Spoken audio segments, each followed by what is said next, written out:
super happy to have you guys here. My name is Bharat. So I'm part of Plan and super excited to be here actually. First of all, thank you all for coming this Saturday afternoon. I know this is it's like we have like Ganesh Chaturthi here, heavy food, so it's not easy to sit through in the afternoon. Probably some of you wanted to take a sleep. I also see someone is coming from a sleep. I don't know, maybe wrong. But the thing is like, thank you so much again, right? To talk about today's speaker, Darshan, the idea of fireside chat kind of sparked from Darshan actually. So me and so I wanted to bring in Darshan to talk to have a talk with our community, like Plan community, right? So and I was just like discussing with Darshan like how can you help us, right? So he gave an idea like, hey, why don't we do something like fireside chat, like where we can keep things in general, and then we can just have more of a discussion, right? So and then he got busy, right? He got busy, and then like he was not available for a couple of months. But in the meanwhile, I just wanted to pick up on his idea, and then that's how we invited Raf for the first episode, Jackie for the second episode, and then finally, like I'm super excited to have Darshan here, right?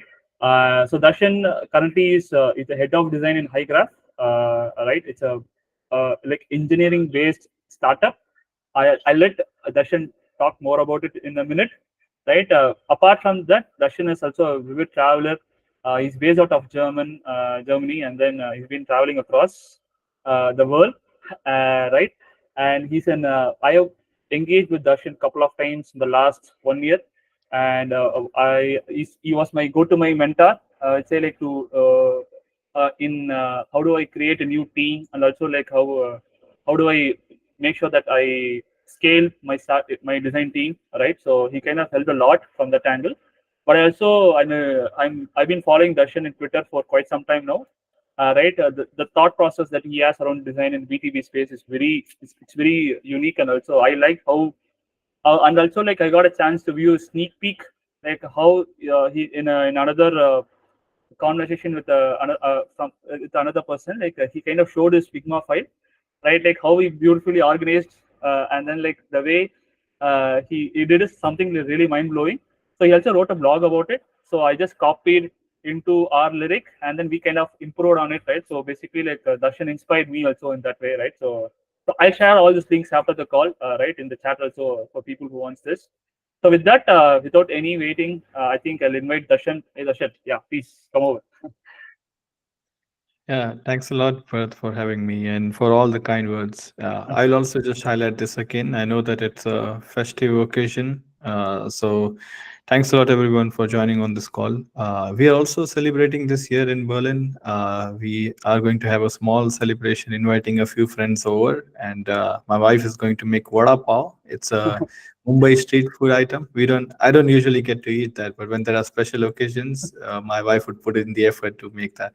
So very excited for that, and really glad to be here. Bharat has been telling me about the community that he's building and the vibrant energy that you folks bring on. So I'm here to taste that. Let's get started. And if you would like, I can do a intro again. Yes, please feel free to, Darshan. Yeah. Yeah, I will keep it very short since Bharat has already given you some context. Since you are all Indians, I don't really have to tell you how to pronounce my name. I have to do that everywhere else. My name is Darshan again, and I'm a designer and maker. Been designing for over a decade now. I currently live in Berlin. I moved to Berlin about 5 years ago from Mumbai. Currently, I head design at Hygraph, which is a Series B headless CMS startup. It's a fully remote company, but we do have an office in Berlin. And I also have a side project called Product Disrupt, which I have been working on for over 7 years now. It started as a simple website where I was curating resources for people to learn design from the internet and for free. I come from an engineering background, and all that I've learned about design is through internet. There are a lot of kind folks out there sharing their work in different formats through which you can learn. So I just wanted to share that with other people as well. Along with it, I send a newsletter every 2 weeks, which where you can find fresh resources, It's been 7 years that I've been doing this. Governments keep on coming and going, but my newsletter is the constant. That's a little bit about me, and I'm open to any questions that you have. Super. Yeah. So how do you want to do this? Basically, like the usual pattern, right? Like, so we'll start off with the topics that we want to cover with Darshan, right? And then we'll have some space for the last Q&A session. So guys, so you guys can ask questions either in the chat or after when the session ends, probably in another 1 hour. Like we have like another 15 to 20 minutes Darshan's time where we can ask a lot of questions to Darshan, right? So please don't hesitate to ask, right? I just want to, as usual in any meeting, I just want to say this is a safe space for all of us. So any questions is don't feel like, oh, this is a bad question, I don't want to hold on to myself. Please, whatever question, please feel free to ask. A lot of other people may hesitate to ask the same question, so don't shy away. Just feel free to ask. Yeah. Thank you so much. So let's get started. So Darshan, before I jump into like the world of design, I know like you're a traveler, right? So I've been following your tweets and like it's, as I said, like you put a lot of beautiful pictures, right? But one of your recent trips to US to San Francisco, mainly for the Figma config party. So I just want to start from that, and then probably we can jump into the design world, design topics, right? So what do you think, like what was the energy like, what config did to you, like was it like good, was it bad, like was it like overwhelming, or was it like super energetic, very inspiring? Any thoughts around that? This was my second time attending Config. Config is a great event overall. I think, it's like the mecca of design events. Figma being such a big part of the design community. The energy at the conference was ecstatic. It was very vibrant, and config it obviously invites the best of the speakers, the best of the talent in the product design tech world that you see. So those talks are great, but I don't really visit config for those talks because they are recorded anyway, and you can also watch it later. And there's not much that you really get out of that in the moment there. There are a few talks that I would usually sit in just to develop that shared understanding and have that context. But I mostly go there for meeting people, and networking is the best part of the config. It's a mega event. I think they had more than 10,000 people this time. So you can imagine that it would drain off all of your energy. It may by the end of the day, I'm very exhausted to even have any conversation, and I'm not someone who can just go on and on talking the whole day. I'm very selective that way. So um, coming back to the networking part, it's an open event. There are speaker sessions that you can attend, but they have the networking area open the whole day, which is essentially like a huge exhibition hall. So a lot of the people that I know online, through Twitter or through other design communities, and I've known them for quite a while now. When I was working in Mumbai, and you never really get a chance to see them because they live so far apart, but you still feel that you already know them because you have developed that connection with them. So config is that event that gives me a chance to actually see them in person, and it's nice to put some legs on those faces.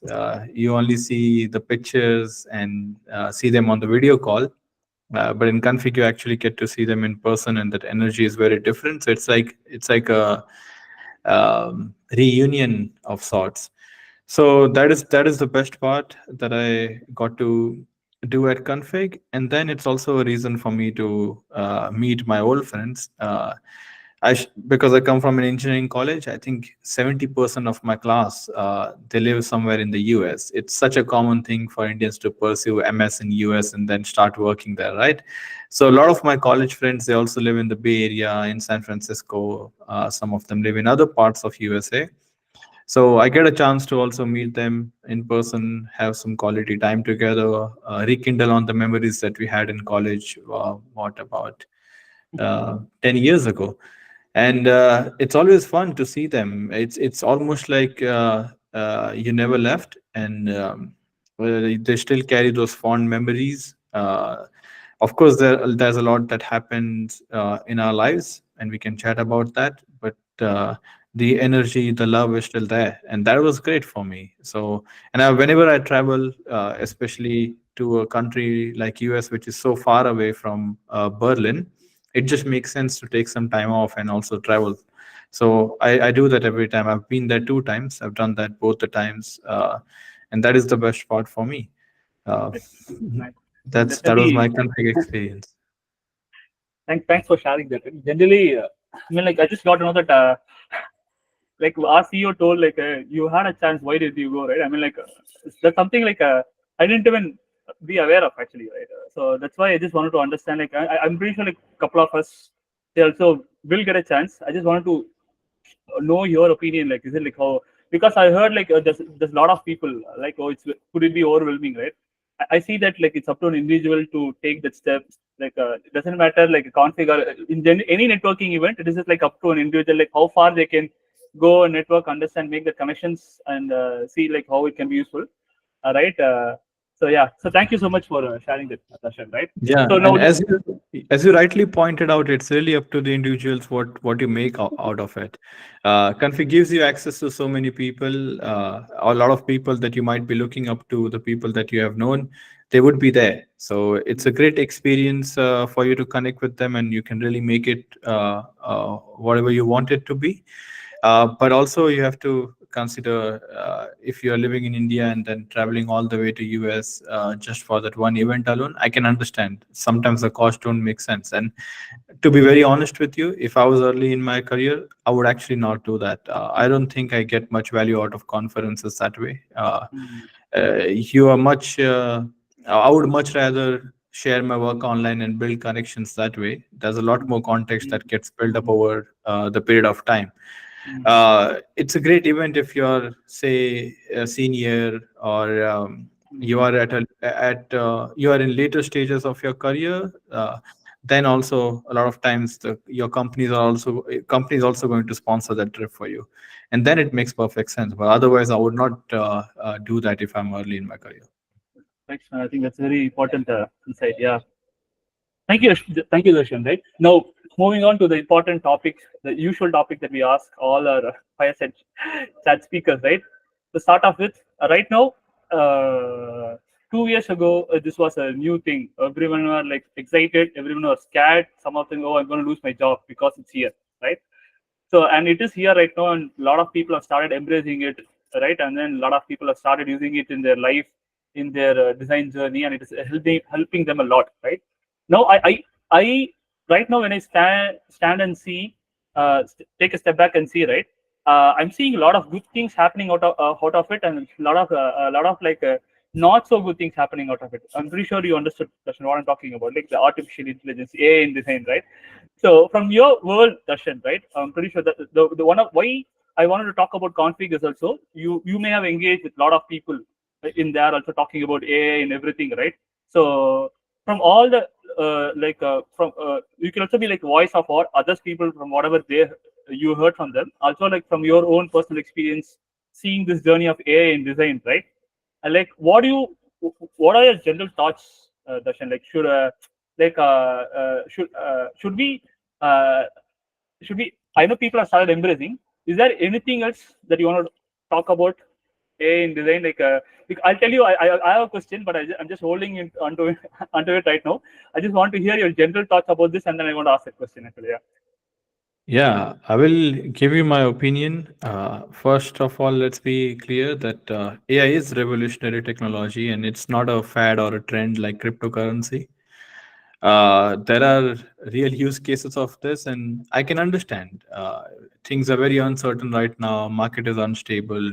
You are uncertain about your future. You don't really know how AI is going to impact your work and what is going to happen with your job. So it's very understandable. And whenever there's a revolutionary change or a technology like this, it is obviously going to have pros and cons. It's going to be very exciting, but it's also going to bring that uncertainty with it. Uh, so it's understandable to be fearsome of it. The way that I look at it, it's very exciting to me. because the reason that I got into design is that I wanted to build things. And coming from an engineering background, I always had that mindset. And I think I'm a maker first and then a designer. I used to constantly get frustrated because I was not able to build things on my own. I could design them, but I always needed help of engineers to build them. And writing code is not something that I enjoyed. I was not really good at it. I hated it in engineering. That's why I also opted for design, because that came naturally to me, and I was much more. I was leaning much more towards design when I was making websites. But now I am getting back to coding again. There are so many of these co-pilots and ChatGPT and GitHub Copilot and Cloud. So many of these tools which are making building things much more easier. And writing code now actually feels fun. Don't really have to worry about a lot of the tech stacks and syntax and frameworks. If your fundamentals are clear, if you can build a logic, you can get really far with it. And that is the most exciting part for me, that I can now give a honest attempt to building the things that I would like to see in the world without being dependent on other people. And if I look at it that way, then it's the best thing. I'm so eager to build new stuff with it, uh, and which is what I'm going to do right now. Um, and about the job, I don't really worry much about it, because I think things change. Like jobs, they get adjusted. You look at every revolution, it's not like people just are replaced out of the existence and they don't have anything to do. It's just that things change. People were used to doing things by their hand. When the industrial revolution came, there were machineries which were assisting you to do that. So of course the manpower required to do the industrial work became much more lesser, because there were machines. And similarly, if you look at this now, or look at this a stage that came after that, the information technology revolution, where software was able to do a lot of the work. So you don't even need a lot of machines and people operating those machines, because you can automate things with software. So that forced people to adjust their way of working. And then you saw the rise of professions like software engineer, product designer, product manager, all these people. So this job existed because a change was coming. And now it's about AI replacing a lot of that or making it easier. So I definitely think that the people who are able to use AI, or who are going to embrace the AI, are going to replace the people who are not using AI. So it's not to say that AI will take your job, but it's the people who know how to use AI will take your job. And I'm not really an expert on this topic, so I don't really like to contemplate. And that's why I don't really think much about how the economy is going to change and what kind of jobs are going to be relevant or not. But one thing that I know for sure is that if you are a creator, if you have that mindset with you, you like to build things, you're going to find things to build, and people are always going to need those things in the world. um, Yeah, it's exciting to me that AI is making it easier. That is how I would put it. super Darshan. Now, thank you so much for making it very simple, right? I think almost we got the same, very similar answers, right, from our other previous two speakers also, right? Now, this question, right? Why I want to ask this question? Because I am seeing this trend suddenly spiking up, right? Because AI is coming into the picture, a lot of this new aspiring designers, I feel like they're just using AI without understanding the fundamentals in design and bringing those concepts into the actual solutioning or something like that, right? So that's not really helping in solving the real problem that we're intending to solve, right? And also, for example, like where it has uh, any LinkedIn post you see, I, I'll be very honest, right? The I have an idea. I just give that idea to ChatGPT, just giving me a a very structured with emojis, beautiful, beautifully crafted like LinkedIn post, right? So that's how the trend is going. I mean, when I'm going through like couple of LinkedIn posts, I'm able to see this literally been crafted in AI, right? So because of that, right, like just a lot of people have started using it. The finding the originality is also kind of missing, it's getting messed up, Darshan. And that is basically leading into, hey, where do I find the right talent in hiring for my team, right? So how do you see this, Darshan? Right? Like, is that you have you thought about this? Is it something that you Yeah. are you facing something in? I definitely feel for the people who are getting started in design. Maybe this might change after a few years because things might settle down and people would have a new way of working. But right now, I think it's very hard on designers who are just getting started in their career. Entry level jobs, it's first of all, it's very hard to find any entry level jobs anyway. And with AI doing a lot of that work, it's hard for people to find those jobs. And then about the learning, so you share this very important important learning over here or a note that when things are so easy, you can just ask AI to do it. And if you don't even know the fundamentals, you're not really going to be able to make the best out of it. AI will do things for you, but you would never end up understanding what those things are. And if AI is giving you a solution, why does that solution even work? And being able to differentiate a good solution from a subpar solution because you just don't know what is good and what is not. So it's definitely hard on people getting started. And another thing is that this could be a controversial take, but I do think that early in your career, you do need to burn the midnight oil. Do need to spend considerable amount of hours in owning your craft. Um, in order to get an understanding of those fundamentals, there's only one way to do it. You need to practice. You can consume all the information that you want, but if you do not put those things into practice, you are not really going to be able to get anywhere with it. And what you if right now you consume a lot of things and then you just use AI for everything, and if that makes you complacent, meaning you don't have the desire to put in the time and put in the effort because things are just easy, that is going to make it very hard for you later. I don't think there's any shortcut to that. I've had very challenging experiences in the beginning of my career, uh, because I was not a trained designer, but I still started my job in design. So every day I was struggling, and in order to get out of the struggle, I was spending mad hours on my job. Um, but what happened in return is that because of that, I had an escalated learning. So what someone might have learned in 4 years, I was able to learn that in 1 year because I was just spending those mad hours. I was so deliberate about it, and my job depended on it. So when there's a fire on your in your ass, you do have to make things work, right? And this is the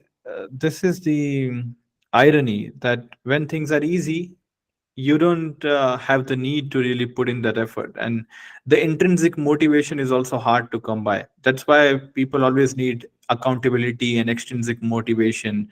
When there's no way out, you have to find a way. But when there's an easy way, it's just the human psychology. It's not to blame anyone that human brain would want to pick the easiest route. And that's why starting out, you have to be very mindful of that. If you don't put in those hours and don't put in the hard work, you're not going to get that far. And that's my honest take on it. So I do feel for junior designers. I don't know what's going to happen and how they're going to adjust to it. Things eventually do get adjusted, and when things get settled down, there's a new way of doing things. So maybe it's a blessing in disguise for these people, and they can be much more than what we could be in our early years. But yeah, it's a tough situation. Yeah, Thank you again. I think that's like wonderfully put. I mean, like we definitely need the fundamentals, and then to understand the fundamentals, we need to keep practicing. That's how I started. Darshan. Like I started as a front end developer, and then when I started closely working with the designers, I started loving their design. I had zero clue about there was a these word user experience and all was completely new in 2013 and 2014, right? So I have to like literally cheat myself, hack myself into a company as a designer, and then I was called as a web designer at that time. And then there's a lot of so I had to unlearn a lot of things. Main unlearning was there a lot. So every time you learn something, oh shit, I would learn this in a wrong way. Then we go learn again new, right? So that's how the entire story was. But yeah, no, right now AI coming into the picture, that's why I'm slightly worried about this younger generation, right? Right. So that's why I just wanted to bring this topic to you. Now it's a very important, interesting question to you, Darshan, right? Slightly little more about about exclusive for this as Gen Z designers, like aspiring designers, right? Let's say you are a Gen Z designer, Darshan, right? But you have this experience of last 10 years, right? I believe you have been designing for last 10 years, Darshan, if I'm not wrong, 10 plus years, yeah? Right? Now, how would you want to get started in design in 2024? Let's say you are a Gen Yeah, Z designer, but you have the experience of 10 years of yeah, knowledge. yeah. This is easy for me because the way that I got into design was by doing things and by working on projects and building freelance websites and side projects and stuff. And the best part about this is that hasn't changed, even with a lot of the evolution in technology and AI revolution and stuff. uh, this fundamentals haven't changed, and it doesn't really change if if you look at the history, if you look at the past, they always remain the same. And what I really mean by this is, uh, I started by making websites for college councils in our college, and for that I had to learn a lot of the open source technologies and what people were building online. I was spending a lot of time in forums. There was this one forum called Dream in Code. I don't know if it's even around or not, but there was Stack Overflow and Dream in Code, and I used to spend a lot of time there, just tinkering with the code that I find online, and then tweaking it, changing the code to match it, make it match my preferences. And that's how I was really learning. So I was learning by doing things, and that's the only way that I know to learn anything. I never believed in colleges or formal education. uh, Mentoring is great. You can get guidance, but ultimately you have to put in the work to really learn anything. That is what I believe in, the only way that I know to learn anything. And I was building those websites, and then I was also building side projects. If I had any idea, I would just start building it, whether it's a website, a Chrome extension. It can really be anything. So I would just take the same approach because that's the only way that I know to learn anything. So if I'm getting started in design now, what I'm really going to do is I'm going to start following a lot of the content around design. I'm going to try and immerse myself into the design communities, see what people are building out there, see what's being used in the real world. And then when I have ideas, I would just want to build that. And once you have the idea, you're going to reverse engineer your way into building it, right? You know the final outcome, and now you want you are on a path to figure out how you want to build that, and then one thing leads you to another. Just to give you an example, say if you want to build a Chrome extension, you're going to start looking at other Chrome extension. You're going to look into the documentation that Google has to build Chrome extension. Then you would learn that you need to learn a certain technology to build the Chrome extension, and then you would start learning that technology. Now you can do that with ChatGPT, cloud, and stuff. You have a lot of the help that you need. And of course, as a designer, you would want to design that, so you would start you start referring other websites and other Chrome extensions, and then you would start trying to copying is not a bad thing. You can try and copy that, and then once you have copied that, you can obviously add your own flavor to it. You can add your own take to it, and that's how you're going to learn a lot of these things, right? There's no curriculum or a module over here. You're learning what is needed. And I'm just going to take that approach. What I'm going to get at the end of it, I'm going to get a beautiful work of proof of work, because this is something real. If it's a side project, then I of course have that side project out there in the real world. If I'm helping out my college councils, my friends, my family with a website that they need, I'm sure everyone over here on this call, they might have friends and family which don't know much about technology, but they might be running a business and they could use a website. Guess what? You can help them in building that website. Do it for free. Don't charge them anything, but there's learning for you. So you can so many ways to really build stuff, right? And at the end of it, you're also helping other. You are providing real value, and what you're going to get out of this is you're going to get real portfolio of work, Yeah. and that portfolio of work is obviously going to get you uh, jobs. Sometimes, if the work is good, people are going to reach out.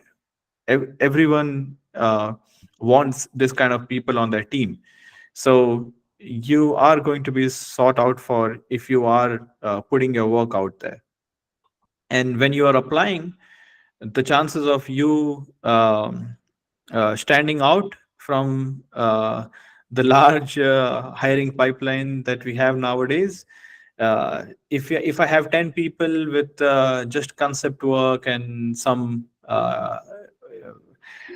case study from a boot camp or a factory, and they all look the same. And then I have this one person who has created a website for, say, a kirana store, a grocery store, or a simple website or a Chrome extension or something like that. Who am I really going to who am I really going to pay the attention to and going to consider for this role? It's obviously that one person. So same approach. It doesn't really change for me. Super, man. Super. So the biggest takeaway uh, from your answer here is we need to keep engaging in parallels in a lot of different things. So once you learn something, immediately apply in like in a side hustle, like a side project. Just don't think, hey, I have a case study, I have like a couple of case studies, I'm good, I'm just going to keep applying for companies. While that can happen, but keep learning, keep iterating, keep doing things, you keep exploring other options, right, Darshan? I think that's a great feedback. I mean, like we can see you, right? I mean, that's how you did like product disruptor stuff. Like every 2 weeks you're sending something. That's a like is it like your how did you start that, Darshan? Quickly, probably can share that. Like I think as I can see that you are a maker, you have that mindset, right? How did what inspired you to do that actually? Yeah. Yeah, short story. I was just trying to solve my own problem. As I mentioned already, that I come from an engineering background, and I was taught to write code in college, but never taught to design. And the way that I was learning design was looking at a lot of the folks online who were sharing their work openly. They were making case studies. There were newsletters, blogs. Nowadays, there's a lot of video content as well and podcast and stuff. But back then, it was mostly in writing. So newsletter, blogs, they were a big thing. And I was looking at their work over there, learning from their methods, their process, sometimes even trying to copy their work just for practice and for conceptualizing thing. And that's how I was learning, right? And what happened was, straight out of college, I joined a company called Book My Show, uh, where I was hired as a developer who could design. So they they did not have a design job for me, but they did have a lot of design requirements in the company. And Book My Show at that time was going through a full revamp. It was a monolithic, very old school website at that time, and then they wanted to become modern. So what ended up happening was, when they hired me, they had a lot of requirements in design, and they did not really know what to do of me, because I did not really fit in a mold of a designer or a developer. So they were just experimenting with me, giving me a lot of the design projects, and I was doing everything: print design, brochure, stickers, website, mobile application, web application, whatever came my way, I was just doing that. And with this, what happened was, I also started sharing a lot of the work that I was doing online. And all of my friends, they were from engineering college, and they did not have a clue about what I was really doing and what is this work that I'm sharing. And sometimes they could also see that they would see this as a glamorous work, or they would see that there's some glamour in it, there's some charm in it, and they were always curious about it. So they used to ask me that, "Hey, Darshan, what do you even do in your full-time job? You're clearly not an engineer. Uh, you're not good enough to be an engineer. But what is this that you are doing in design?" And it was always very hard for me to explain this to them because UI UX was very new. I'm talking about 2015, 2016. People did not know much about design. So it was very natural that they would not understand what I do. Can you imagine? Even till this date, a lot of my friends, they don't understand what I do. But anyways, so Totally with you. yeah, I found myself answering the same questions over and over again. And a lot of those people, they were also curious. They wanted to also learn these things because they were just curious that this guy who was just an engineer, who was just a student with us studying engineering, how did he end up in design, and how did he even learn this? Because he never took any course or something. Uh, so I was sharing a lot of these resources with them. And then I realized that because it's a recurring problem now, I get this question so often. Why don't I just create a website where I put together all these resources so they can look at it for themselves? And if they are keen to learn this, and they can start learning. And the idea for me was not to create like a comprehensive directory where I would put all the goddamn resources that I find on the internet. It was highly curated. Those are the only resources. These are the resources that I personally use, and even till date, I keep on updating the website, and I only keep the things that I use. I never let the peer pressure get into it.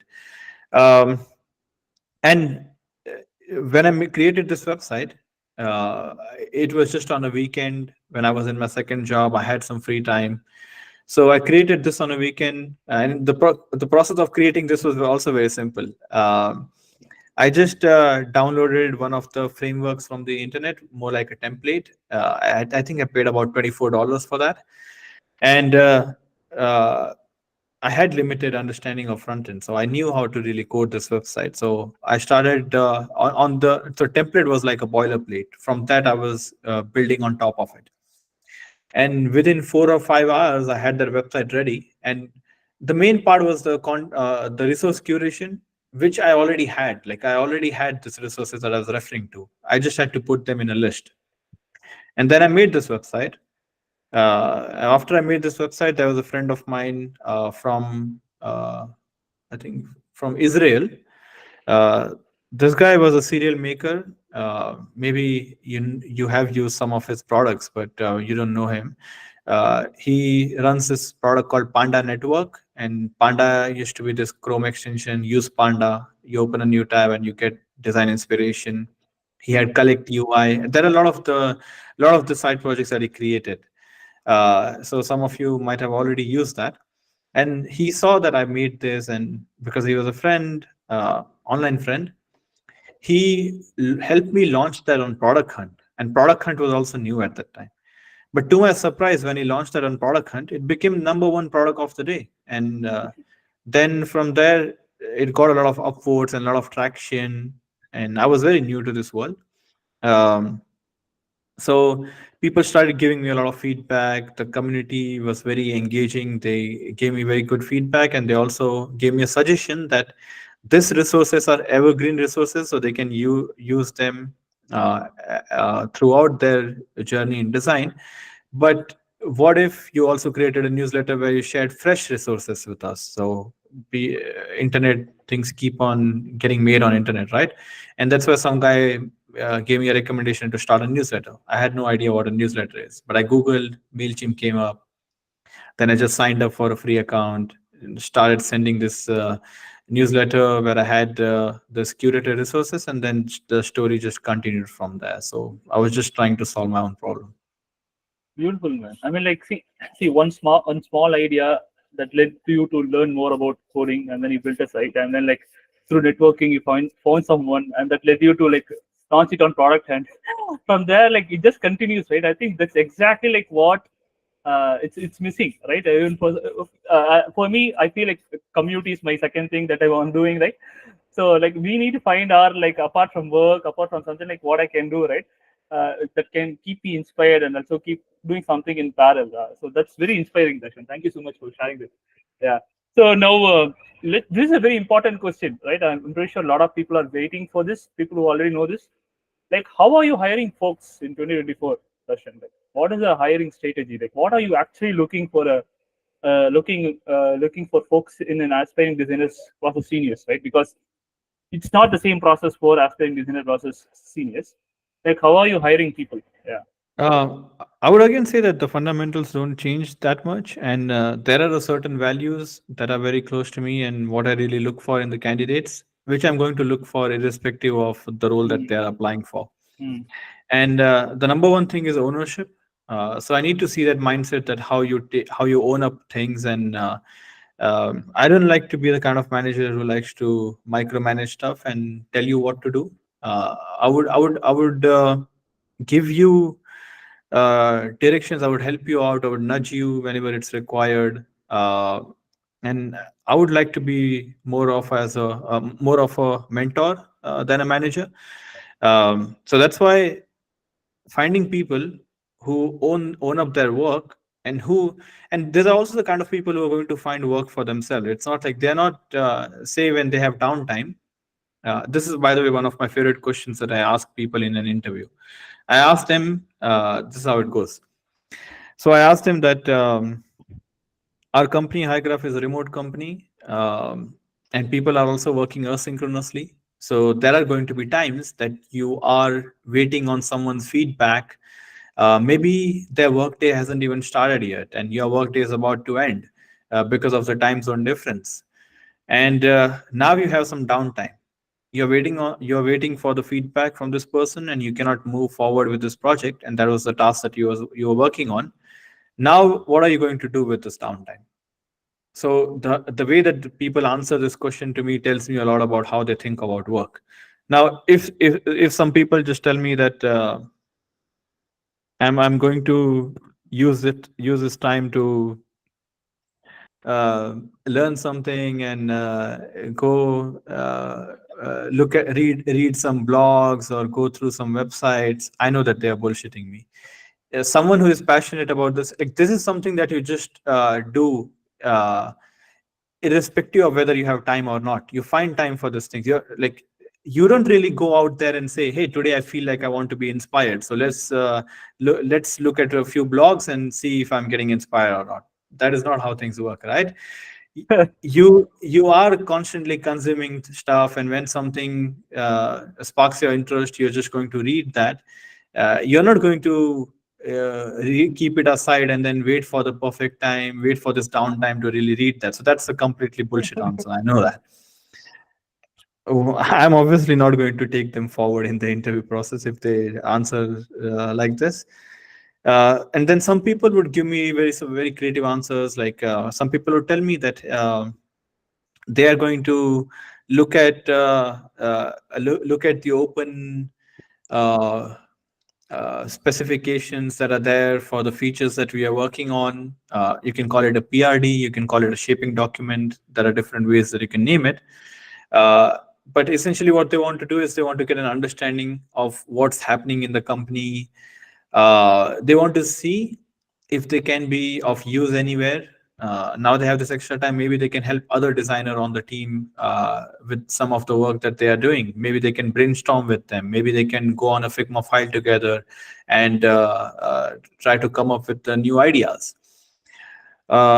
Maybe they can spend some time to develop an understanding of the industry. In our case, it's a highly technical product, headless CMS. Not many people know about it, and there are but there is competition in the market, and you are not really going to know about these things unless you're working at Hygraph, mm, because otherwise there's no reason for you to really go out and seek for this information. mm, So some people would want to develop an understanding for the market. They would want to try out competition. They would sign up for a free account and then start using the product to develop an understanding of how other people are solving these problems. So you can find n number of things that you can do, and that shows me agency that shows me Mm, that you are passionate about your work and you are taking ownership. So I would like to hear more about that. I would be keen on that. So mm, uh, all I mean to say was ownership is the number one value that I look for. Um, and you cannot bullshit your way into ownership. It shows, right? You either own up your things or you don't. mm, So that's number one thing. Then I would also, and when I'm interviewing, I always ask situation based questions. Um, that tells me a lot about how the person is thinking. And it's not always just coming up with a fake scenario and asking them to respond in that. You know, how you respond to a situation when it's happening and how you respond to it when it's a distant thing which doesn't even matter that much, you're going to think of it differently.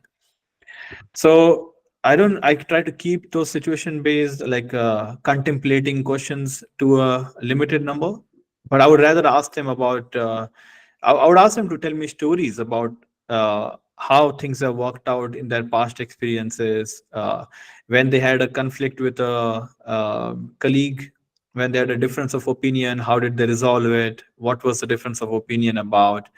So that tells me a lot about their approach to communication, approach to collaboration. So I'm going to I want to try and understand how do they collaborate with people.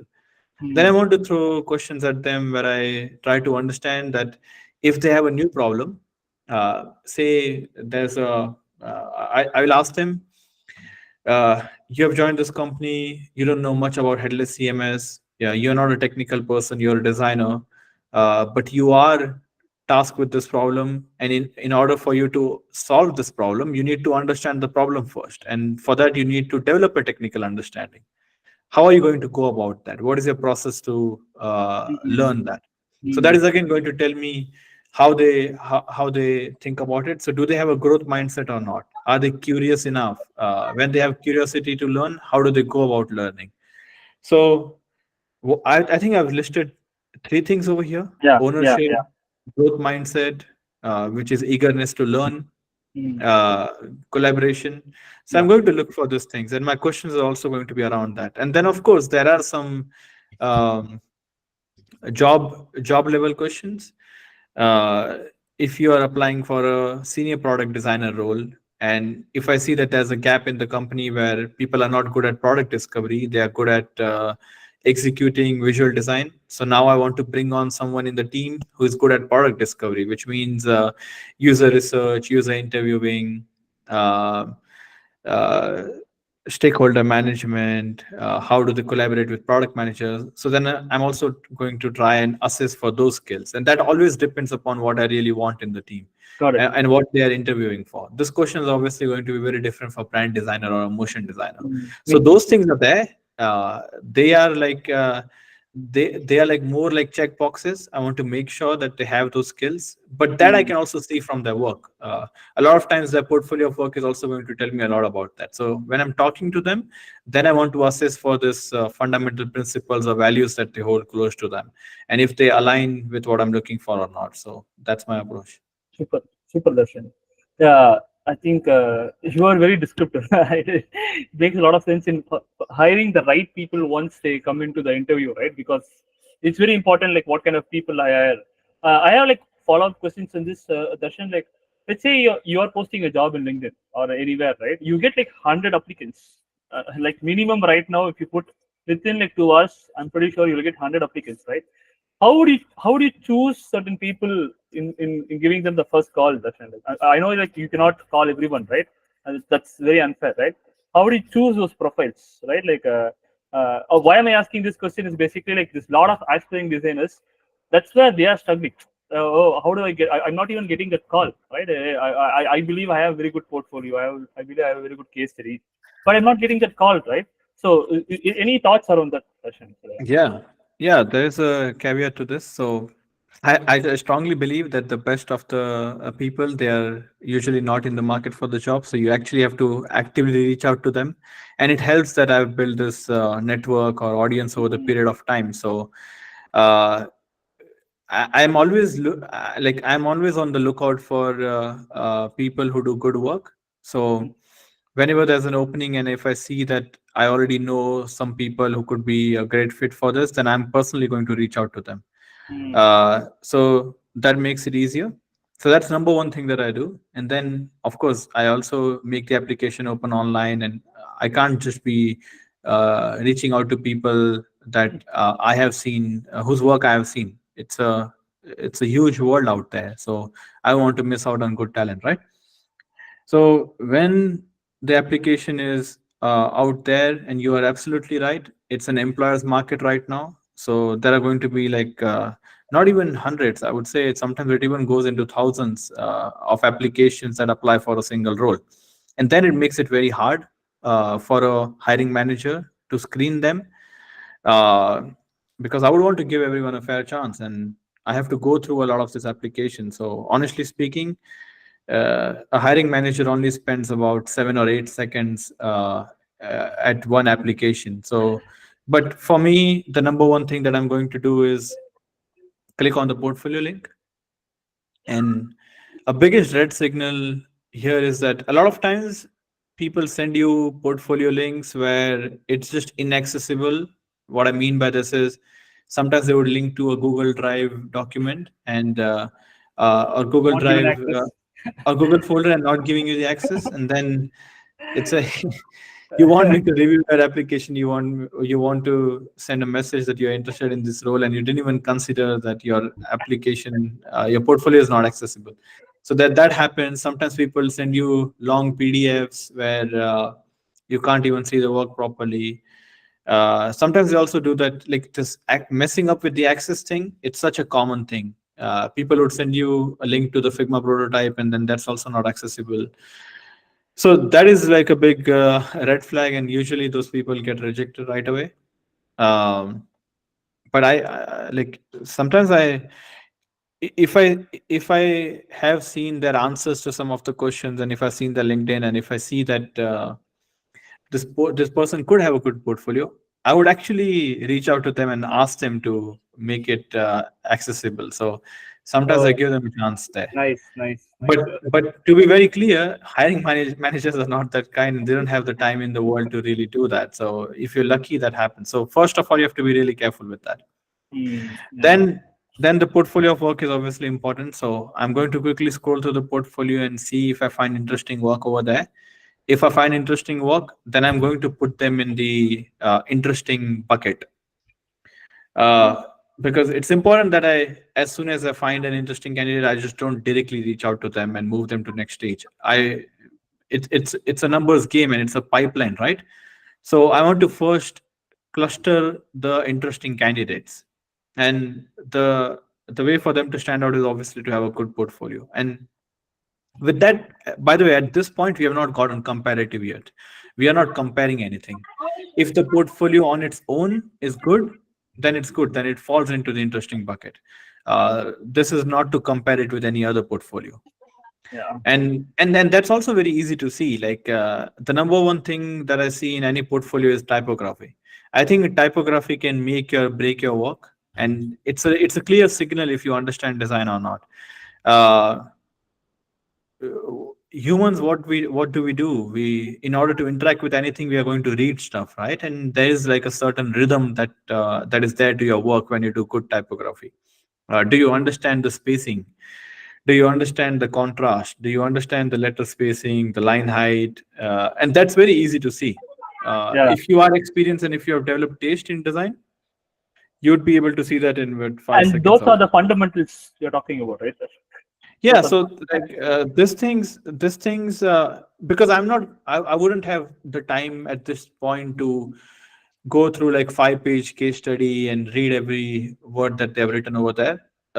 It needs to be visually strong, it needs to be visually appealing, so when I look at it, it needs to make me think, and it needs to make me excited. So that, and some straightforward ways to assess that is, do you have the rhythm to your design or not? How is the typography? How is the visual hierarchy? How are the colors? Yeah. If all of that is coming together well, if that's there, then you are put into the interesting bucket. And once I've collected, and I do like different rounds or different passes for it.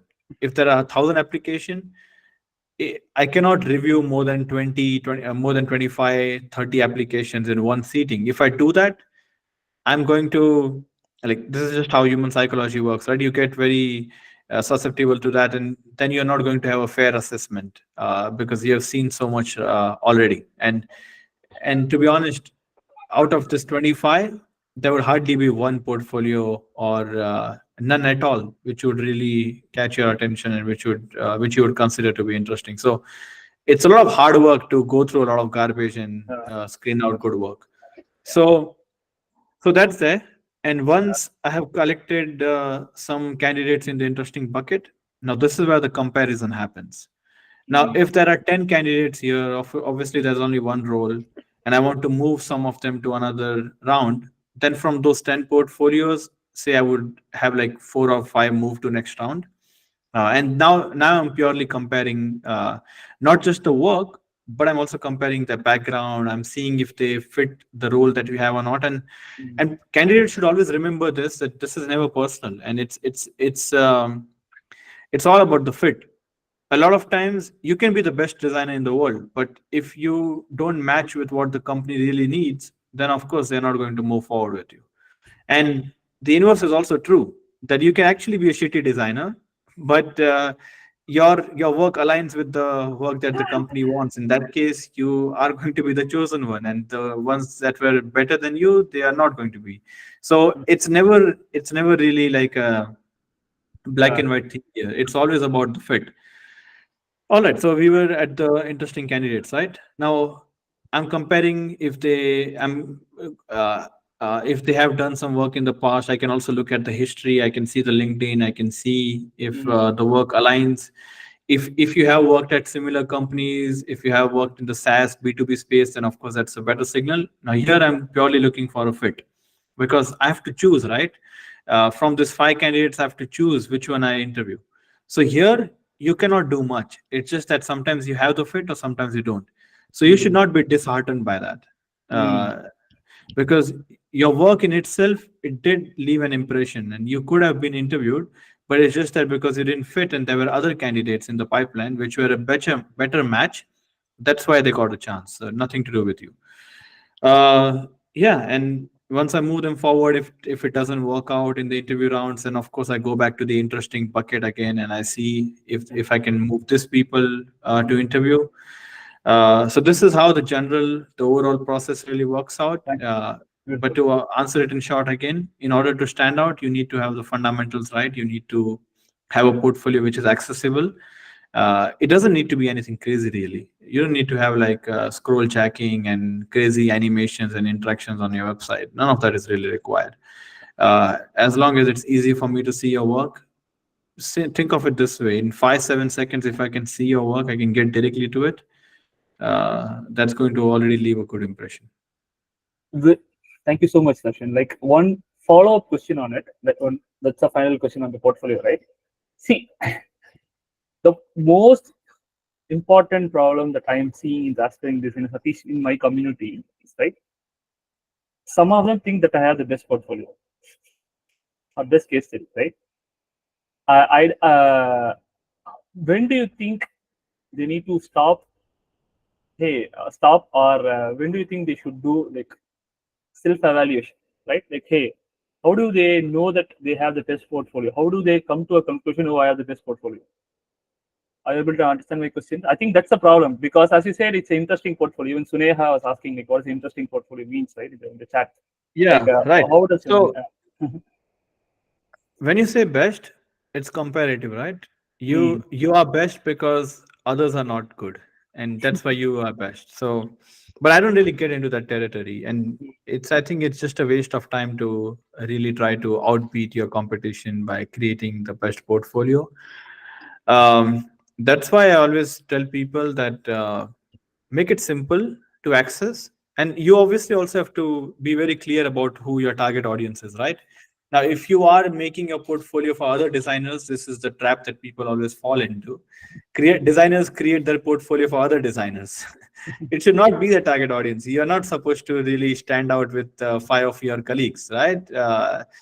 And uh, Now, if you are trying to make something fancy because Bharat from Chennai had like a nice scroll jacking animation, and Bharat shared it on LinkedIn, and he had 500 likes. And your portfolio has, I mean, you shared your portfolio and you have 50 likes, and now you think, oh, Bharat's portfolio is superior, and maybe I should also start doing animation and scroll jacking and all this stuff on my website. So I also get better traction. And then that is the result. If I get better traction on this means my portfolio is better. Uh, Absolute garbage. You're only doing harm to yourself by coming up with all this. Like it's just a false story that you're telling yourself, right? You're creating this fake narrative around it, which doesn't even matter. So, to make it clear, if your target audience is a hiring manager, and if you are intending to get hired by making this portfolio, make it simple, make it easily accessible for them, and then I think you again another thing, people think that they can create a portfolio and that would land them a job, not thinking about the work that is inside the portfolio. Now, can you really change the work that goes inside the portfolio just in like uh, 1 week? In that 1 week, you're just creating the portfolio, right, which is a wrapper around your work. It's a wrapper to showcase your work, but the work itself has to be good. Now, if you have not done good work for the past 1 year, creating the best portfolio, like sometimes people also hire other people to create that portfolio, right? And I feel that like absolutely nonsense, because you spending so much time in creating this best showcase for the work that's inside. If the work inside is not really good, then what is the showcase really going to do? It's actually going to leave a negative impression that Mm. you put so much effort into making this portfolio so gorgeous, but the work is bullshit. It doesn't matter. I'm using harsh words over here to also put things in context, like how people usually think about this. It's when I communicate to designers, that is not the language that I'm going to use, but I'm just keeping it very simple and honest here. So you asked the question about what is interesting work. Uh, I would highlight the fact over here again that it should be interesting, independent of comparing it to other work.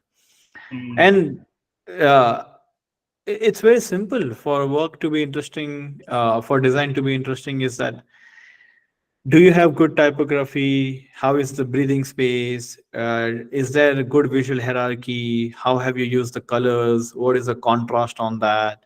How does the overall layout feel? When you look at good design, it's like listening to a good song, right? There's rhythm to it. There is a certain charm to it, and you look at it, and it is something that you would want to interact with. You don't just want to ignore that, or you don't want to be cringed by it. So that is the kind of work that you would want to put in your portfolio, and that is how it makes your work interesting. Sometimes, you know what, um, sometimes people are also they make it so complicated. They think that, oh, this project in itself was not something that had a great results, or it's not for Uber, it's just for my grandma who is running a bakery shop. uh, is this project that impactful for me to Mm. put in the portfolio? uh, I think again it's like a, debatable. If you think you have done the best job for your grandma, and if you think you have created solid design for that, then why not? It doesn't have to be a case study for Uber. Beautiful. It just has to be good work, right? Yeah. And it can be done for anyone, because here again, it's about the target audience. If I'm an entrepreneur trying to project myself as an entrepreneur and trying to go for funding, in that case, obviously, people are going to look for the results, the impact that I've created with my work. Um, in that case, I'm not going to share the work that I did for my grandma. Maybe because it's not that impactful. My grandma is just running a bakery and she's selling 5 croissants a day, and that is all that she does for her business. So that is not the impact that I created. Though I can spin a different story around it. Anyways, so I'm going to now, here it's important for me to look for that impactful work. But when you are creating a design portfolio and your job is to get hired, then of course you need to create fundamentally good design. Uh, and I always just look for that. That is not to say that if you have big name clients and if you have done work and people have already seen that work or people have already used your product. Uh, since we are talking about Uber, let's take the case of Uber. If you have worked at Uber and if I have actually used the user flow that you have created for booking a cab, then of course I know I have seen your work, I have used your work, and then that leaves a better impression, and then of course you're going to be considered higher in the pipeline. Uh, but here we are not talking about that, right? You cannot change the fact that if you work for this big name companies and if you and there is going to be a certain bias towards that, you cannot change that. Here we are focusing on creating our work which is independently stands out and which independently is good enough for you to be considered for an interview.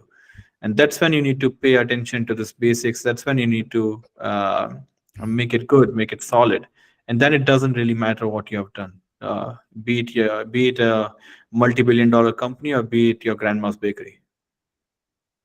Beautiful, man. I mean, like you hit the bullseye with respect to it doesn't matter you design a beautiful Uber app or a simple website for your grandma, right? You're doing it with passionate, present it. Beautiful. Thank you so much, Darshan. I think that was very. I can see that it came from the properly, from a person who's very passionate about design. Beautiful, beautiful.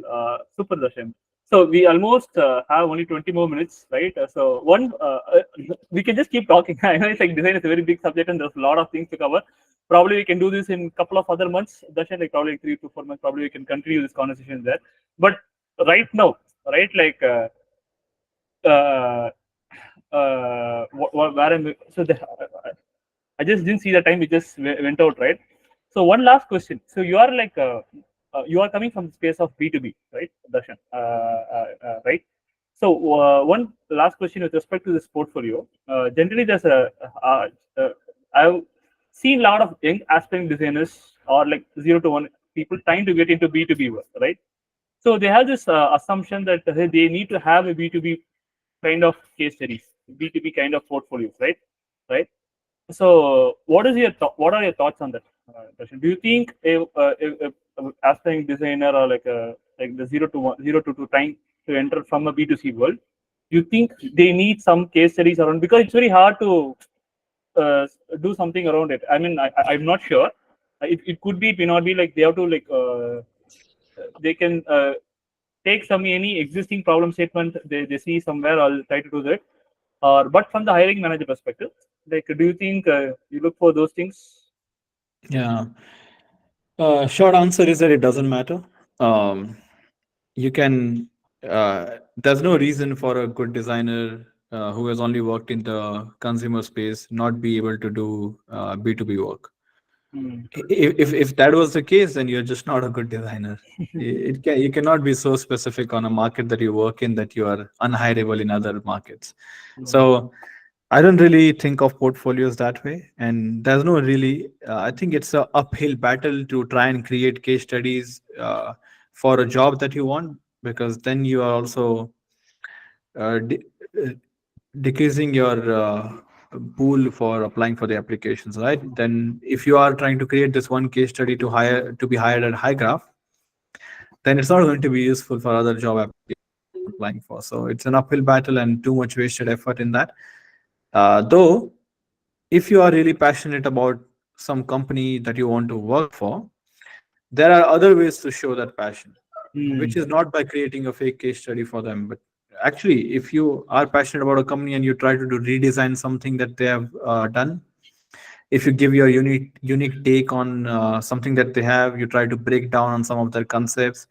That's a great way to show that you are interested in that. But then you also have to be very clear and you have to set the right expectations for yourself. It's you're doing this out of passion. You're doing this because you are really passionate about this product. It's not to make a case study for your portfolio. That cannot be the goal. You've already lost if you're doing it for that one reason. Hmm. Um, it clearly shows. Like, come on, hiring managers are not stupid. I can clearly see if you've just created something just for the sake of being to be hired at this company, And I would much rather want to hire people who are passionate about this space, passionate about this product, and that's why they're creating something. And then it also shows in the way that you communicate about your work. Don't do it just for your portfolio. So yeah, it doesn't really matter if you have B2B work or not to be hired in the B2B job. So Super. for me personally, I have not considered that. I think all of the people that I've hired in my team, I don't think any of them had work similar to ours in their Mm. portfolio. Make They did not have similar work, they did not have much work in the B2B space, but it shouldn't have mattered, right? If they are yeah, good designers, they can really work on anything. super. Beautiful, yeah. So amazing, amazing Darshan. So we have a couple of questions from the chat side. But before we go there, uh, do you have any closing thoughts? Or like how do you think people should motivate themselves to continue to have passion in design? No, not a question for me to answer. It's a very personal thing. Uh, but I would just say this. I would just say this that you have to be comfortable with it. Being passionate about something doesn't mean that 24/7 you're passionate about it and you spend all of your waking time just thinking about it. That is an obsession, which can be healthy a lot of times and which can also be very unhealthy at times. Mm, Uh, but I don't think you need to really beat yourself up for it. That if you questioning yourself all the time, that I don't feel. Uh, let's just say this. Let's just put it this way: you have free time, or you're spending some quality time with your partner, your boyfriend, your girlfriend, whoever that is. Uh, and in that moment, you're not thinking about the B2B problem that you're solving. And should you be should you be unhappy with yourself that you were not thinking about it at that time, and there are other things that matter to you more in that time? Absolutely not, right? And this is a ridiculous example, but I'm just trying to put things in perspective over here. You no, need you need 100%. not be passionate. Passionate doesn't mean that you're living and breathing that thing, because there are phases in your life, and imposter syndrome and losing love for your work. It happens. If you spend too much time doing something, it is only natural that you are going to be in these phases where you're not going to feel that, you're not going to enjoy that, and I think it only comes with practice, it only comes with experience. uh, don't don't really listen into anyone about this. Go through this journey for yourself. I have also gone through this journey actually right now. I'm regaining the passion for the work that I do, but for past I think 5 or 6 months, I have not been that passionate about the work that I was doing, and that was because I was doing too much people management. I was not doing the work. I was too far removed from the craft, and craft is something that I absolutely adore, and I would want to be spending some time creating the work, creating the design work. Doing too much of management kind of uh, I think kind of like cut down all of my passion for the work that I was doing. And now I'm regaining that by doing the work, by exploring a lot of these AI tools, by working on other side projects, and that is making me really happy, and that is bringing me back to design. And that's okay. That is what I'm saying. There are phases. Um, don't beat yourself up for it if you're not passionate about it all the time. Uh, let it let it flow. Be okay with it. And also, when there are difficult times, don't start hating those difficult times. Be grateful for those difficult times, because they are going to make your happier times more happier. uh, Difficult times are only the sign that there is something great lined up for you moving forward. That has been the story for my life throughout. When you go through something difficult, that means you're going to also experience something great. So be happy, be grateful that you have that difficult time, and don't don't have to be passionate about design all the time. Beautiful, beautiful. Thank you so much, Darshan. Thank you so much. Super. We have a lot of questions. A lot of questions from Suneha, but we'll start with one of the important questions, right? So there are so many unpaid internships floating around in Germany and India. What do you think about this? Like, do you think like people should take it unpaid internships? Darshan? Oh, I think I'll answer your question about the unpaid internship, but I don't think there are unpaid internships in Germany. It's actually illegal. Legal? Here, Okay. so Germans are very particular about work, and there are systems and structures for everything. There's a lot of bureaucracy around everything, and here we actually have this thing called as working student.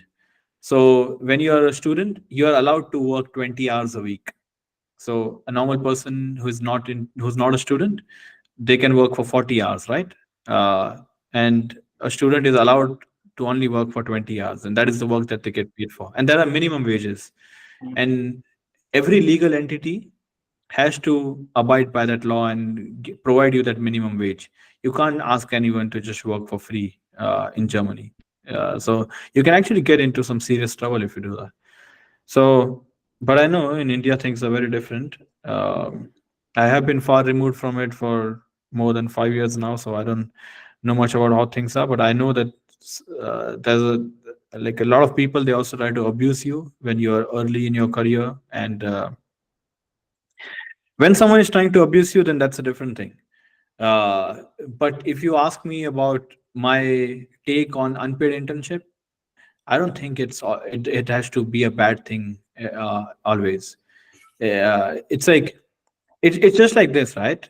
You are trying to get your foot into the door. You are trying to learn something from someone.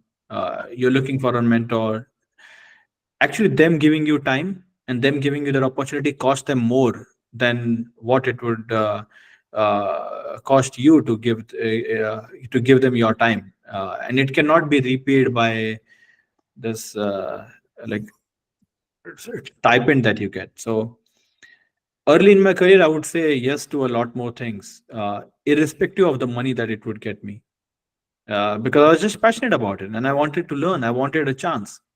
I would, um, I would even, what do you say? I would pick up their kids or get coffee or do any of this work. Um, for the people that I take inspiration from, if they gave me a little bit of their time, there is no shame in that. They are giving me something in return, right? Uh, so I would take it. I don't really think of it in a negative light, but in some cases, it can be. Just one second. I think there's.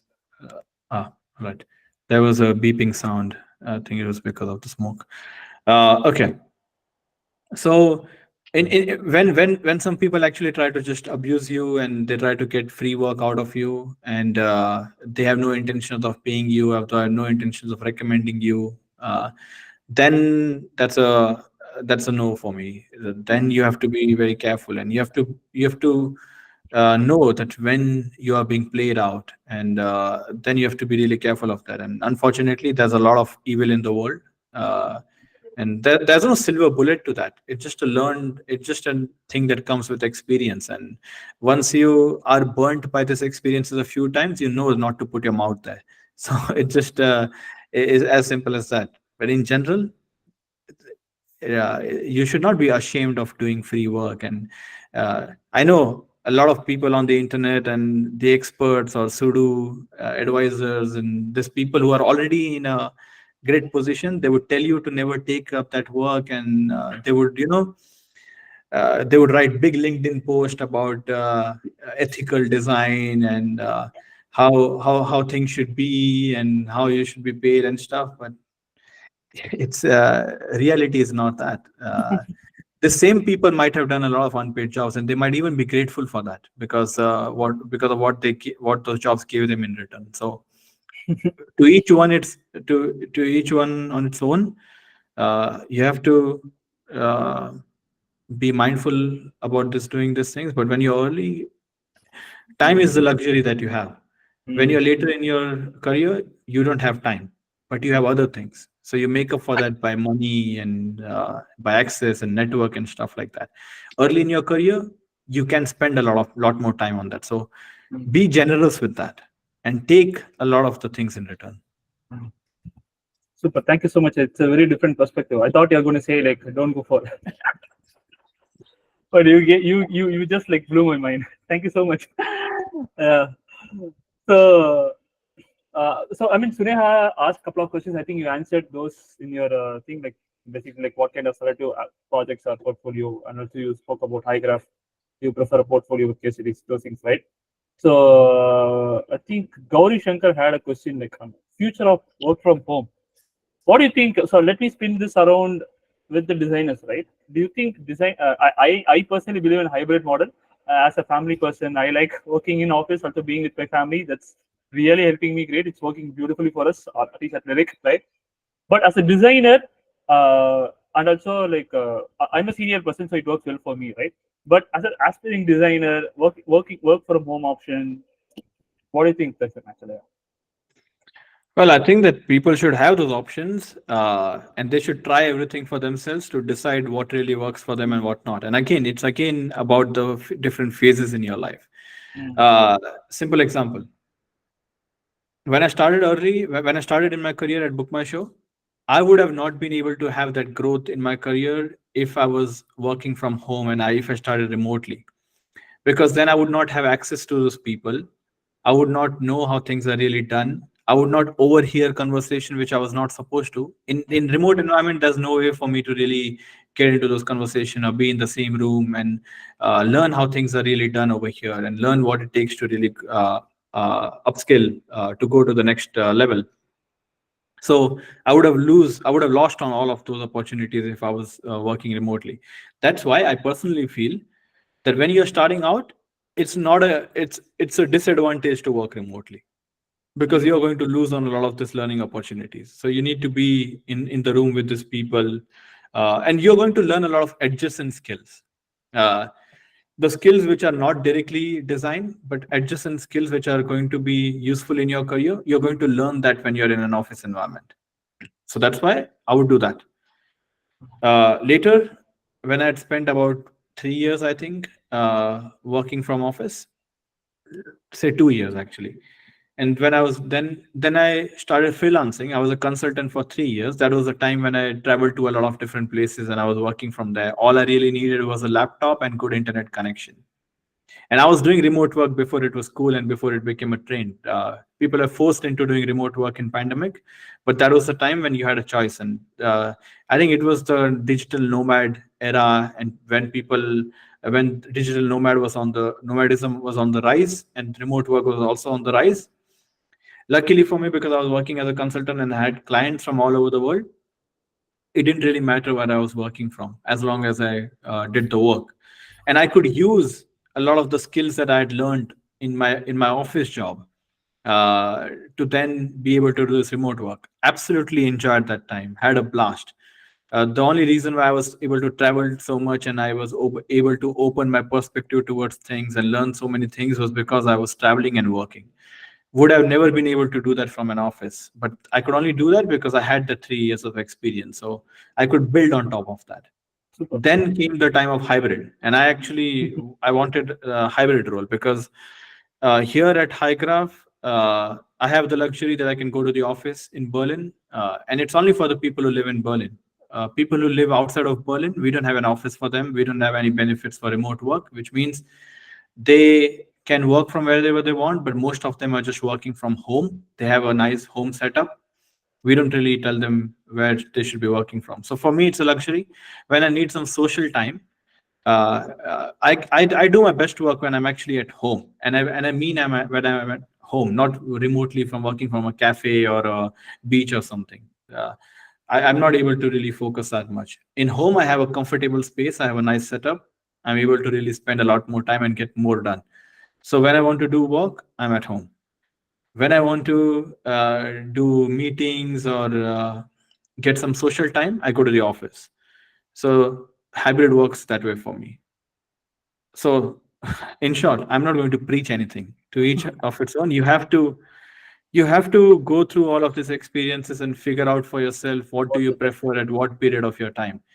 Uh, but one thing that I would 100% say that if you're starting out, much better to work with people together in any environment. Can be an office, can be a co-working space, doesn't matter as long as you have access to those people, because then you can build up on those serendipitous conversations and you can learn those skills. You cannot do that if you are on a video call. Super, Darshan. Yeah. Hey, Darshan, do you have another 5 minutes or 10 minutes? Sure, we can do this. Hey, Ranjit, yeah. Do you want to go for it? Yeah, hi Darshan. Am I Hi. audible? Yeah, yeah. Can It you? was great talk, and you shared a more valuable insight. First of all, thanks for it. Myself, Ranjit, I have a 2 to 3 years experience in product design, and I'm interested in working on abroad. So, what step should I take to prepare myself, and what skill I need to pursue? And one more question: do I need a degree, a design degree, or is having a right skill enough? Because you mentioned that you also came from engineering background and started yourself learning, self-learning, and your journey was started from Mumbai to Berlin. Even I'm also same thing, started from engineering background, and my design endeavor also started from self-learning also. So can you provide some tip on this? It's gonna help me in many aspects for me. Yeah, sure thing, Ranjit. Uh, we'll start with the simple one. You obviously do not need a degree in design to be considered for any role, Okay. be it abroad or be it in India. Degrees don't matter. Uh, Portfolio of work matters. Now, if your portfolio of work is great, it is getting you jobs here in India. It is also going to get you jobs abroad. You also have to know that the opportunities are much lesser, because when you are applying for a job abroad, there are many more people applying for the same role, right? And there's also local talent. Now, if a company is able to find someone locally, it makes perfect sense for them to hire them, because then they don't have to go through all the visa process and relocation and all that trouble. And that's why usually the companies, smaller startups, uh, they are not in a position to do all of that for you, because they don't have enough people taking care of it. And in larger companies, they usually have a process for that. There's a dedicated team, dedicated people doing that. So likelihood of you getting a job and moving abroad is much higher in larger companies, because they have team and resources for that. And they've already figured it out, so it's just like a standard process for them. They don't even think much about whether they can hire locally or international. For startups, they always have to make that consideration. So that's one thing, and that has nothing to do with you, right? It's just how the company operates. Your portfolio of work, obviously, uh, creating good work, creating work that is going to creating work that stands out. It's going to get you a job anyway, and it's not like people are going to look for different kind of work when they hire you in Berlin than what they're going to look for when they hire you in Mumbai, Bangalore. It's the same. Good quality work is to be seen everywhere. Some things that you definitely need is you need to have a good grasp on your language, and that I think is also true in India as well, right? Because as product designer, your your job requires you to interact with a lot of people, and in most cases your work is going to happen in English. So being able to communicate, and it's a number one skill that a product designer also needs to have, right? Developing the ability to story tell, to be able to tell good stories, to be able to get your point across. You're collaborating with so many different stakeholders. um, you need to be able to convey your points, and that's a side benefit, because irrespective of applying for a job abroad or not, you are supposed to be good in communication. Otherwise, you cannot get a good product designer job, right? And because you're good in communication, because you're good in English, that is also going to be a benefit for you when you're applying abroad, because then you're going to be working with people from different cultural background, from different they come from different languages. So of course, English is a shared language, and you should be able to communicate in that. So those are some basic things. And I'll tell you one thing about the degree though. Requirements for visa are different in different countries. And I actually mean countries. People usually put Europe as one continent, and they think every fucking country in Europe is just same. No, culture, language, people, visa requirements, everything is different. Yeah. So you have to look for the country that you want to move to, and what languages are spoken there, and what are the visa requirements there. So um, that is going to be different. And in Germany, I can tell you this: having a degree is important for the visa, and I don't mean design degree. It Okay. can be any degree which is recognized. Engineering degree, good enough. You're working in software, the chances of it just makes the visa process easier if you have a degree which is related to your job. And any degree that you have in tech is going to be related for your it's going to be related to your product design or software design job. So, and there's like a database that we have in Germany.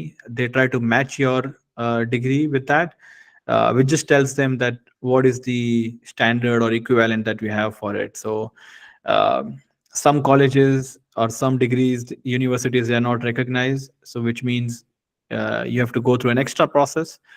uh, Many of them are recognized. They would just do like an equivalent, like say if you spent 4 years in engineering in Chennai, what is that equivalent to in Germany? In many cases it would be like 3 years in Germany.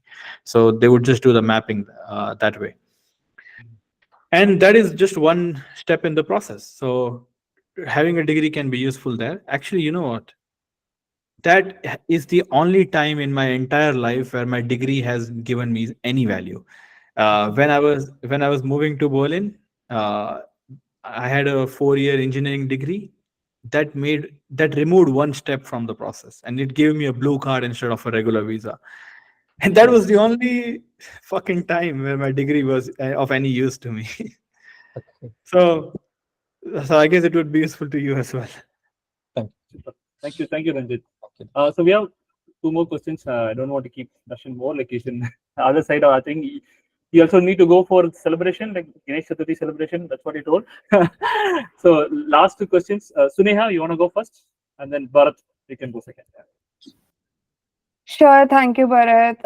Thank you, Darshan. I mean, I've been enjoying this session a lot. So many key insights I got from you.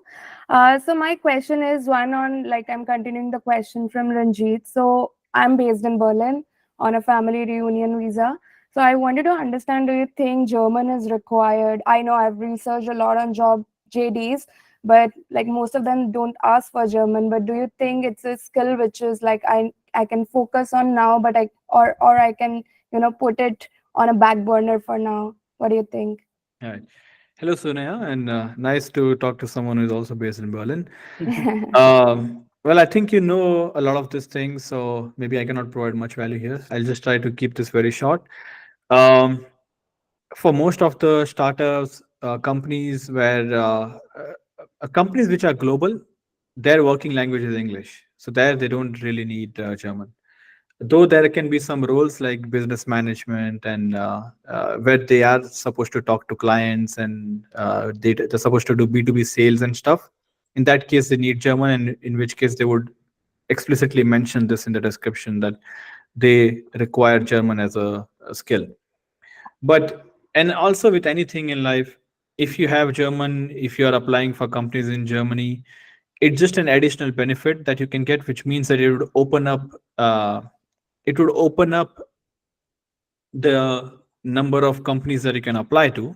So for a lot of larger companies who have a German culture, who have German working language, you can also be considered for that role. Right.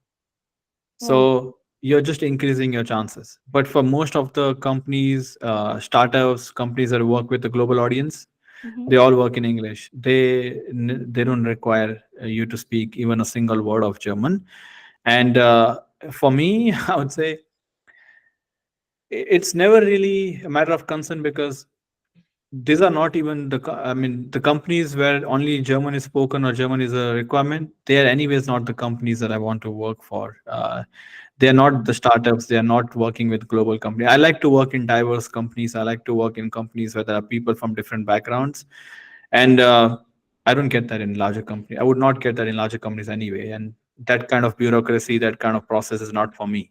So it's just never a matter of concern, but could be for you. So Sure, it's always a but good I thing. understand like for a UX researcher, it might be required. Do you think so? I mean, I'm just asking because I've had this conversation in one of the workshops in Berlin, and like people were saying that to have those user interviews, you need to have German.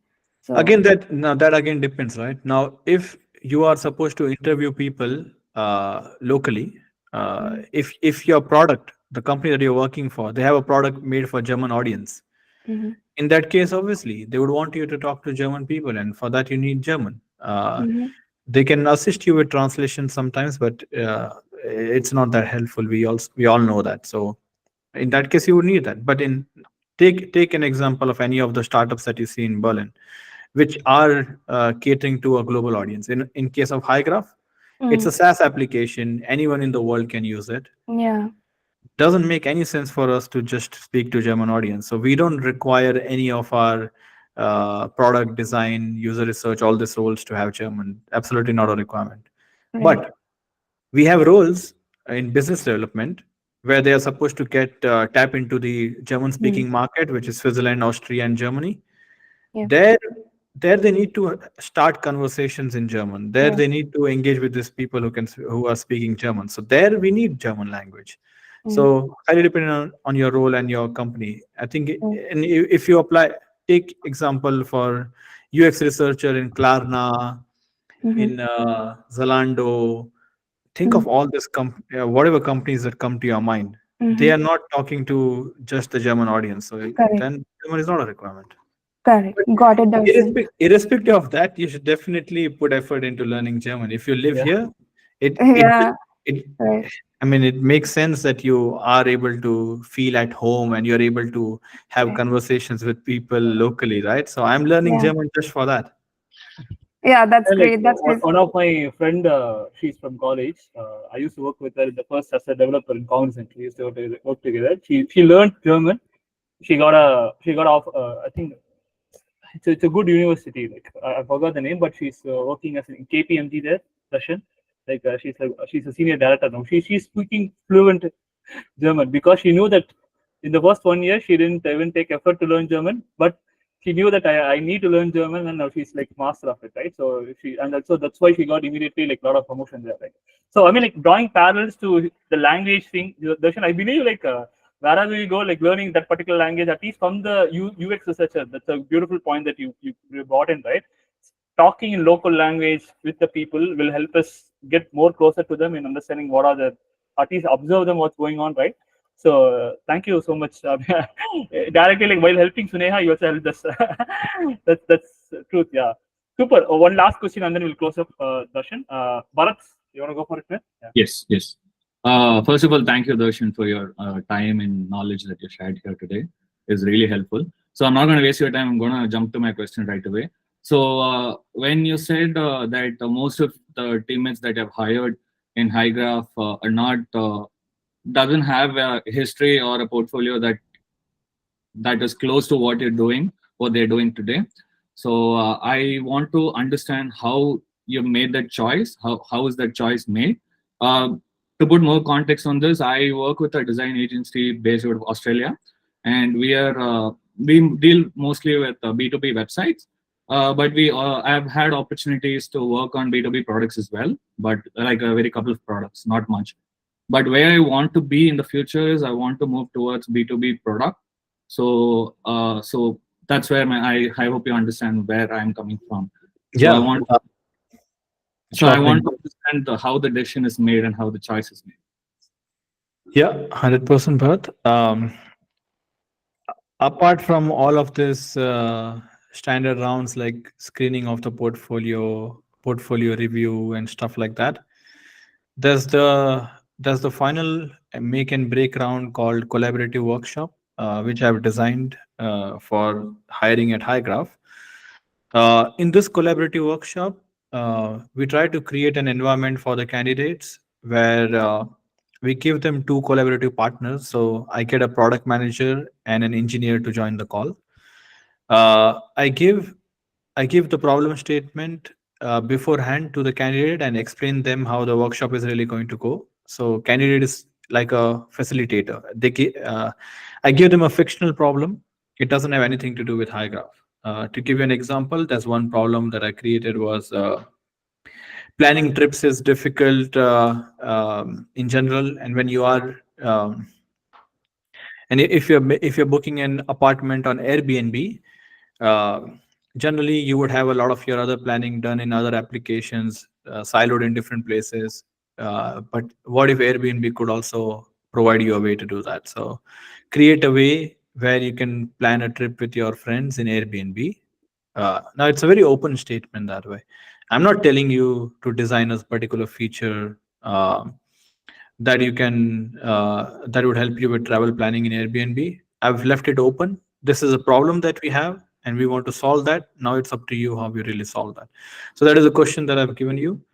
Now in the workshop, I break it down into three parts. The first part is about understanding the problem. So it's like brainstorming. This is where you're going to ask a lot of questions, make assumptions, and it's like a 1.5 hour workshop. So it's a very thorough workshop. And my goal, I'm more like a host in the workshop. So I'm not actively participating, but I give the nudges, I give the hints and suggestions along the way. And these people, our product manager and engineer, they are your team. So they are supposed to help you out however it's possible. And I also brief them about it. So you are not doing this alone. You're collaborating with them. So you can ask them questions, you can make assumptions. And that's when you're doing the problem discovery part. Then you go to the whiteboarding, where it's really up to you how you really approach this. You can come up with sketches, user flows, however you like. But yeah, the goal is to iterate and try and solve this problem. And also, you are deciding what you want to build to solve this problem, right? So that is also an assessment that I'm doing. You can ask the technical questions, the feasibility, competitive research, anything. And then later, I give you 15 minutes to summarize the whole workshop. So you are supposed to go through all of the things that you have created together in the workshop with your two partners. And now present it to me in a way that I'm say a C-level stakeholder. I don't know much about this, and you are coming to me with a solution. I know the problem already, but now you're pitching a solution to me and telling me what you have done in this whole workshop. And based on that, we make a decision like how you performed in that workshop. Because I've tried to give you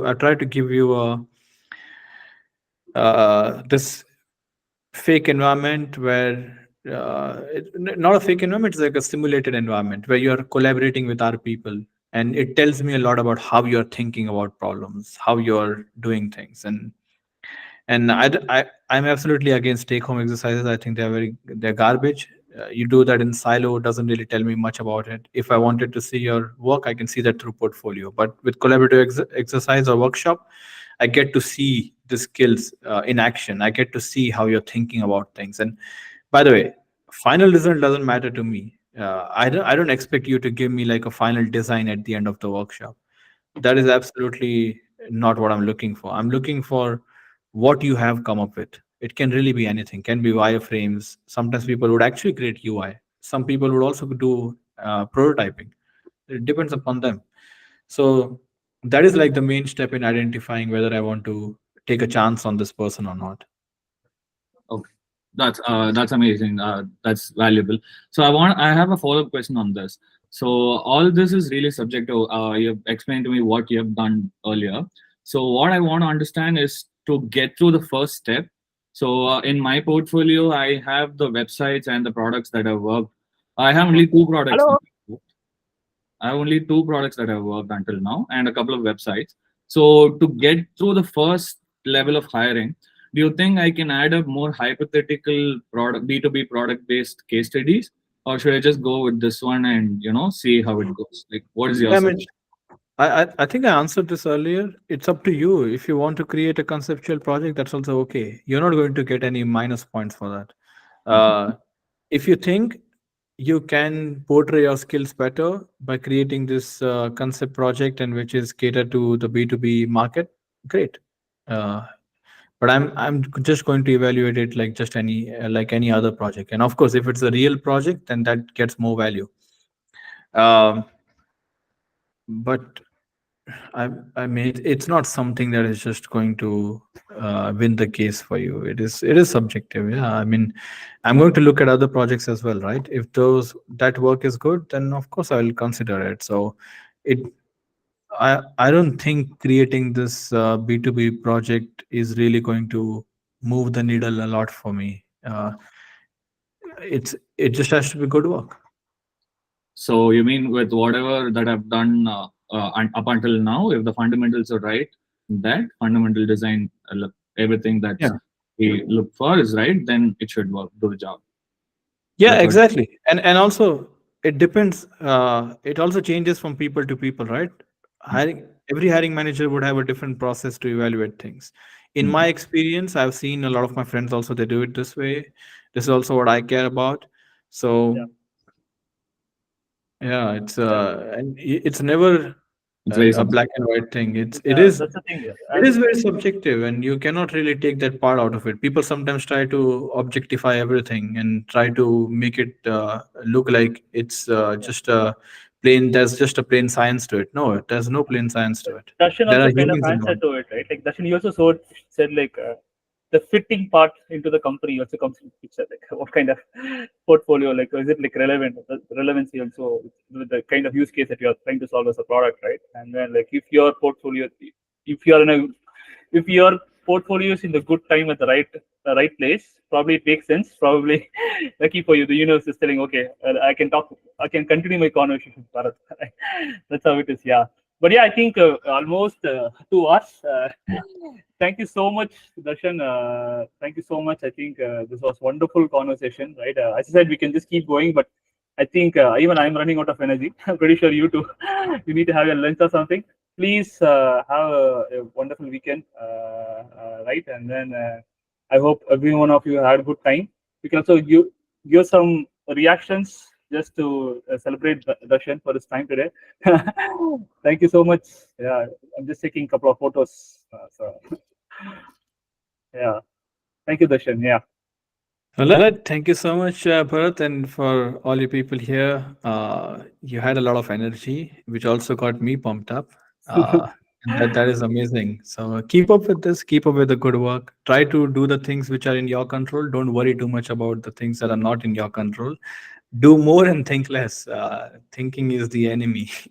If you overthink, that is, of course. Beautiful. All right. Have a wonderful day, everyone. Happy Ganesh Chaturthi to everyone, and I hope I'll see you in some other places. Yes, thank you so much. Thank you. Thank you, guys. Thank you so much for joining today. Yeah.